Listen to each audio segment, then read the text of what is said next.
Good morning friends, তোমরা সবাই কেমন আছো? আমি মোটামুটি ভালোই আছি।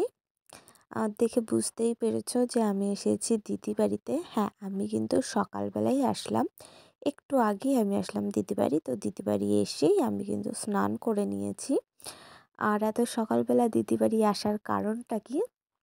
কারণ হচ্ছে আজকে দিদি বাড়িতে আছে কালী পুজো, তো সেই কারণেই আমি এসেছি। আমি একাই এসেছি। তোমরা তো জানোই যে মার শরীর খারাপ, তো সেই কারণে মা বাবা কেউ আসেনি। তো আমি সকালবেলা আসলাম, এসে এই যে স্নান করে নিয়েছি। তো স্নান করে এখন একটু রেডি হয়ে নিচ্ছি। তো রেডি বলতে এই যে আমার শুধু একটু লিপস্টিক দিই, তাছাড়া তো আর সেরকমভাবে আমি কিচ্ছু সাজি না। তো তারপরে এই যে আমি একটু ঢং করে লিপস্টিক দিচ্ছিলাম, আর লিপস্টিক দেওয়াটা খারাপ হলে আমার ঠিক ভালো লাগে না। তো তারপরে আমি একটু দেখে নিলাম যে লিপস্টিক দেওয়াটা কেমন হয়েছে না ঠিক আছে। আর ওই যে দেখো আমার দিদি আসছে পেছনে, তো ও এসে আমাকে কিছু একটা বলল, তাই আমি বললাম হাই করে দে, একটু হাই করে দিল। দিয়ে এই যে আমি মোটামুটি রেডি হয়ে গেছি, আর যেহেতু চুলটা ভেজা ছিল সেইভাবে চুলটা আমি বাঁধিনি, তো চুলটা ছেড়ে দিয়েছি। আর কেমন লাগছে আমাকে তোমরা কিন্তু কমেন্ট করে জানাবে। আর এই যে আমার পাশে একজন আছে। কি করে খুললো? কি করে খুলে গেছে? কি হবে এবার? কি হবে তাহলে? কি হবে? থাক, কান্না করে না। তো ওর যেহেতু চশমাটা ভেঙে গেছে, তো ওর জন্য কান্না করছিল। তো তারপর এই যে চলে এসেছি আমি বাইরে, তো এই যে রাখি দিই, তো এখন মালা করছে। তো তারপর আমরা যাবো এখন ঠাকুর আনতে। তো এইদিকে আমরা কিন্তু ঠাকুর আনতে বেরিয়ে গেছি। এই যে আমার কোলে মাম্মা, আর পেছনে দেখো মাসি, আর এদিকে সামনে দেখো দিদি আছে। আর আরেকটা যেটা দেখছো ওটা হচ্ছে এই রাখিদির মা, তো দাদা সবাই আছে।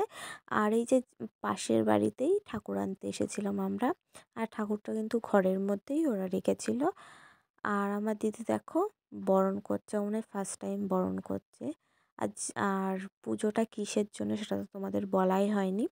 এই যে আমার দিদির ছেলে, তো ওর মানসিক ছিল, তো সেই কারণে হঠাৎ করেই পুজোটা দেওয়া। ও তো বাচ্চা, তাই ঠাকুরটা নিতে পারবেন, তাই ওর জেঠু মানে দাদা এই যে নিয়ে আসলো, যেহেতু বাড়িতে একটা একটা ধানও পড়বে না। এবারে এবার দিয়েছি, পরের বার দিবা তখন আমি বলবো, তখন উঠে নিচ্ছি তখন সরাই সরাই সরাই সরাই সরাই। এরকম করে দিতে হয়, এই ব্যাটা করে দিতে হয়। আমি অত পারি না। আচ্ছা এবারে খুলে উল্টাও, এক দিতে দিতে এবারে খুলে সোজা করে নাও, এমন করে। ধান উল্টে, হ্যাঁ হ্যাঁ ধান এরকম ছেড়ে দিতে,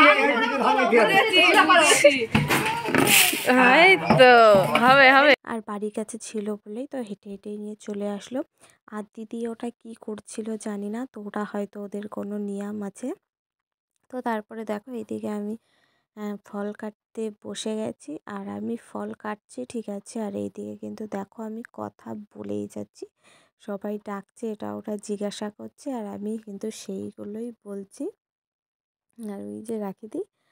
তো তারপর এদিকে ফলটা কেটে নিয়েছি, আমি কেটে এখানে ঠাকুরের ওখানে মোটামুটি সব কিছু গুছিয়ে দিয়ে দিয়েছি। আর এই যে দেখো আমি আর আমার দিদি বসে আছি, ওইদিকে পুজো শুরু হয়ে গেছে।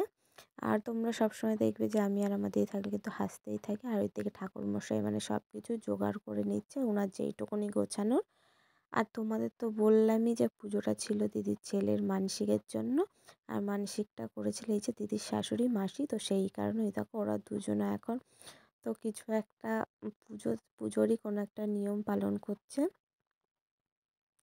আর এই দিকে দেখো ঠাকুরের মানে ভোগে যা যা লাগে, পায়েস, খিচুড়ি, লুচি সুজি, ফল মিষ্টি, তো যা যা ঠাকুরের গোছানো দিতে হয়, তো সব কিছু গুছিয়ে দিয়ে দিয়েছি। আর এদিকে দেখো ব্রাহ্মণ পুজো করছে।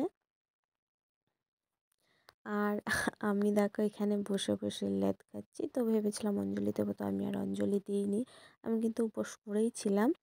আর এদিকে আমি বসে আছি, আর এইদিকে সবাই দেখো অঞ্জলি দিচ্ছে। বিজয়ম দেহি দেবী অঞ্জলি দিচ্ছে। আর এই আমার ছেলে হচ্ছিল পুজো, ও কিন্তু দেখো মিডিলে বসে অঞ্জলি দিচ্ছে।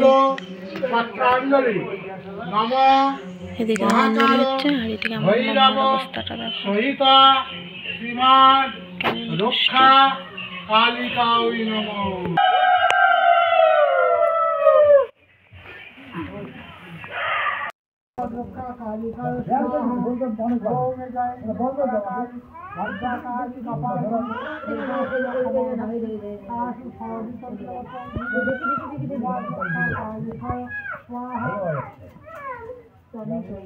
তো তারপর অঞ্জলি দেওয়া হয়ে গেল, হোম হয়ে গেল, সব হয়ে গেল। এই যে আমার দিদি দেখো সারাদিন খাওয়া নেই, তো কেমন লাগছে আমাদের মুখগুলো।